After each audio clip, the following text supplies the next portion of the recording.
Ilang araw ko nang napapansin itong lalaking to na dito natutulog sa tabi ng kalsada.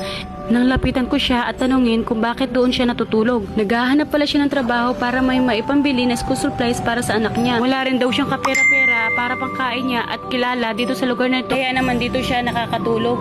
Inilokan ko na rin siya na sumama para mabili ang mga gamit na kailangan ng kanyang anak sa eskwelahan. Kuya? Kuya? Ba't dito ka natutulog? Ha? Ba't dito ka natutulog? Eh, kainit-init to.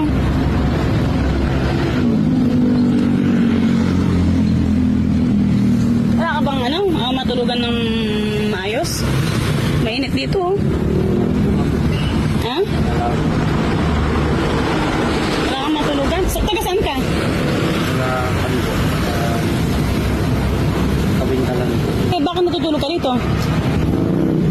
Kanto, umalis po kami sa kabintalan kasi wala po mahanap na trabaho. Kaya wala po dito baka sakali na mahanapan na trabaho. Ah, naghahanap ka ng trabaho? Para po sa anak ko kasi papasok na po sa school. Ba't dito ka natutulog? Hindi wala po nakilala dito.